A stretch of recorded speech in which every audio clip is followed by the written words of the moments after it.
시편 25편 8절부터 14절을 읽겠습니다. 주님은 선하시고 올바르셔서 죄인들이 돌이키고 걸어가야 할 올바른 길을 가르쳐 주신다. 겸손한 사람을 공의로 인도하시고 겸비한 사람에게는 당신의 뜻을 가르쳐 주신다. 주님의 언약과 계명을 지키는 사람을 진실한 사랑으로 인도하신다. 주님의 이름을 생각하셔서라도 내가 저지른 큰 죄악을 용서하여 주십시오. 주님을 경외하는 사람이 누굽니까? 그가 선택해야 할 길을 주님께서 그에게 가르쳐 주실 것입니다. 그가 한 생애를 편안히 살 것이니 그 자손이 땅을 유업으로 받을 것이다. 주님께서는 주님을 경외하는 사람과 의논하시며 그들에게서 주님의 언약이 진실함을 확인해 주신다. 아멘.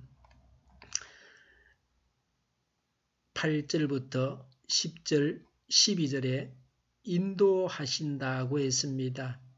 왜 올바른 길로 인도하십니까? 8절에 주님은 선하시고 올바르셔서라고 했습니다. 진리이신 하나님이십니다. 참길이신 하나님이십니다. 그래서 하나님은 올바른 길로 인도하십니다. 남을 바르게 인도하기 위해서라도 자신이 바르게 살아야 합니다. 하나님은 선하시고 올바르시기 때문에 우리를 바른 길로 인도하십니다. 하나님께서 인도하시는 길은 8절에 올바른 길입니다. 죄인이 돌이키고 걸어가야 할 길입니다. 굽은 길에서 회개하고 돌이켜야 합니다. 사람들은 불의하고 불공정하게 살아가기도 합니다. 그렇기 때문에 하나님의 인도를 받아서 올바른 길로 가야 합니다. 9절에 겸손한 사람을 공의로 인도하시며 라고 했습니다. 겸손한 자는 자신의 죄를 인정하고 고백하는 자입니다. 9절에 겸비한 사람에게는 당신의 뜻을 가르쳐 주신다고 했습니다. 겸손하면 바른 길을 알고 걷게 하십니다. 바른 길은 정도고 정의를 말합니다. 하나님의 뜻을 알기 원하면 겸손해야 합니다. 교만한 자에게는 하나님의 뜻을 알려주지 않으십니다. 교만한 자는 하나님의 뜻을 알아도 하나님의 뜻대로 살지 않고 자기 뜻대로 살아갑니다. 10절에 주님의 언약과 계명을 지키는 사람을 진실한 사랑으로 인도하신다고 했습니다. 하나님의 말씀을 지키면 하나님도 약속을 지키시고 하나님의 사랑을 나타내십니다. 하나님께서 약속하신 모든 복을 내리십니다. 하나님의 말씀대로 사는지는 하나님께서 다 아십니다. 그래서 하나님 앞에서 말씀을 행하며 살아야 합니다. 사람에게 보이기 위한 것이 아니라 하나님의 인정을 받아야 합니다. 하나님의 말씀대로 살도록 안다라고 열망해야 합니다. 하나님의 말씀대로 사는 것이 내게 복이 되기 때문에 하나님의 뜻을 찾고 행하십니다. 12절에 하나님의 말씀대로 사는 것이 내게 복이 되기 때문에 하나님의 뜻을 찾고 행합니다. 12절에 주님을 경외하면 그가 선택해야 할 길을 가르쳐 주십니다. 가야 할 길을 바르게 가려면 하나님을 경외해야 합니다. 그러면 선택의 갈림길에서 가야 할 길을 알려주십니다. 하나님을 경외하는 것이 중요합니다. 하나님을 경외하는 것이 사람의 기본입니다. 하나님을 경외하지 않으면 바른 선택을 할 수 없습니다. 사람이 잘나서 바르게 선택해서 잘 사는 것이 아닙니다. 하나님을 경외함으로 하나님께서 바르게 선택하게 하셔서 잘 살게 하십니다. 11절에 내가 저지른 큰 죄악을 용서하여 주십시오라고 했습니다.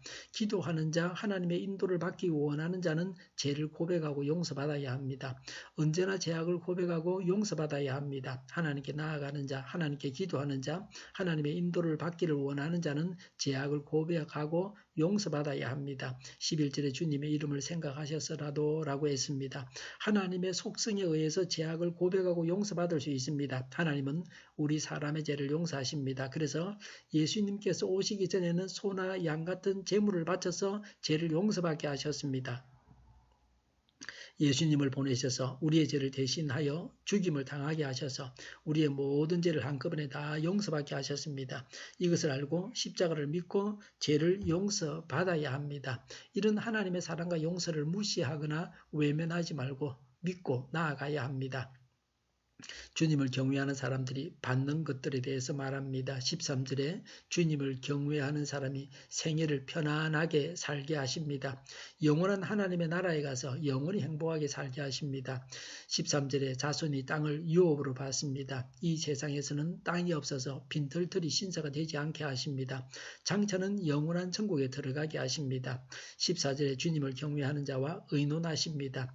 우리의 의견과 뜻을 존중하십니다. 일방적으로 명령하지 아니하시고 의논하십니다. 하나님은 우리의 의견과 뜻을 존중하십니다. 하나님은 인격적이십니다. 14절에 주님의 언약이 진실함을 확인해 주신다고 했습니다. 하나님은 신실하셔서 하나님을 경외하는 자에게 약속을 이행하십니다. 우리는 하나님의 말씀을 부여잡고 믿고 구하기만 하면 됩니다. 말씀을 믿고 기도하면 하나님께서 이루어 주십니다. 이루시는 것은 하나님의 책임입니다. 하나님의 인도를 따라서 살아가야 합니다. 죄를 고백하고 용서받아야 합니다. 하나님을 경외하는 자가 받는 복을 받아야 합니다. 기도하겠습니다. 하나님의 인도를 따라서 살게 하여 주시옵소서. 죄를 고백하고 용서받게 하여 주시옵소서. 하나님을 경외하고 복을 받게 하옵소서. 우리 동일교회가 만군은집하게 하여 주시옵소서. 예수 이름으로 명하노니 모든 병만은 물러가고 몸의 모든 부분들은 온전하게 될지어다. 신유의 기적을 베푸셔서 지금도 저희의 질병을 고쳐 주시옵소서. 저희와 교회와 이 나라의 민족을 불쌍히 여겨 주시옵소서. 독재 정권이 무너지고 적화 통일이 되지 않고 평화 통일을 이루게 하여 주시옵소서. 전쟁 위험이 사라지게 하시며 핵으로 무장해서 균형을 유지하게 하여 주시옵소서. 신앙의 자유를 누리며 살게 하여 주시옵소서. 하나님을 대적하는 색들이 바로 망하게 하여 주시옵소서. 국회와 정부가 하나님 기뻐하시는 법만을 만들게 하시며 반성경적인 모든 법과 영과 내주가 지구상에서 없이 철폐되게 하여 주시옵소서. 나쁜 인권법이 폐기되게 하여 주시옵소서. 대통령이 통치를 잘하게 하시며 지진이 나지 않게 하시며 출산율이 올라가게 하여 주시옵소서. 자녀를 낳고 살만한 성적으로 건전한 나라가 되게 하여 주시옵소서. 에너지 정책, 재활용품 정책을 제대로 세워서 집행하게 하여 주시옵소서. 늘 맑은 공기를 마실 수 있게 하여 주시옵소서. 오늘도 성령님을 따라서 차고 넘치는 삶, 복된 삶을 살게 하여 주시옵소서. 감사와 찬양을 주님께 돌려드리며 예수님의 이름으로 기도하옵나이다. 아멘.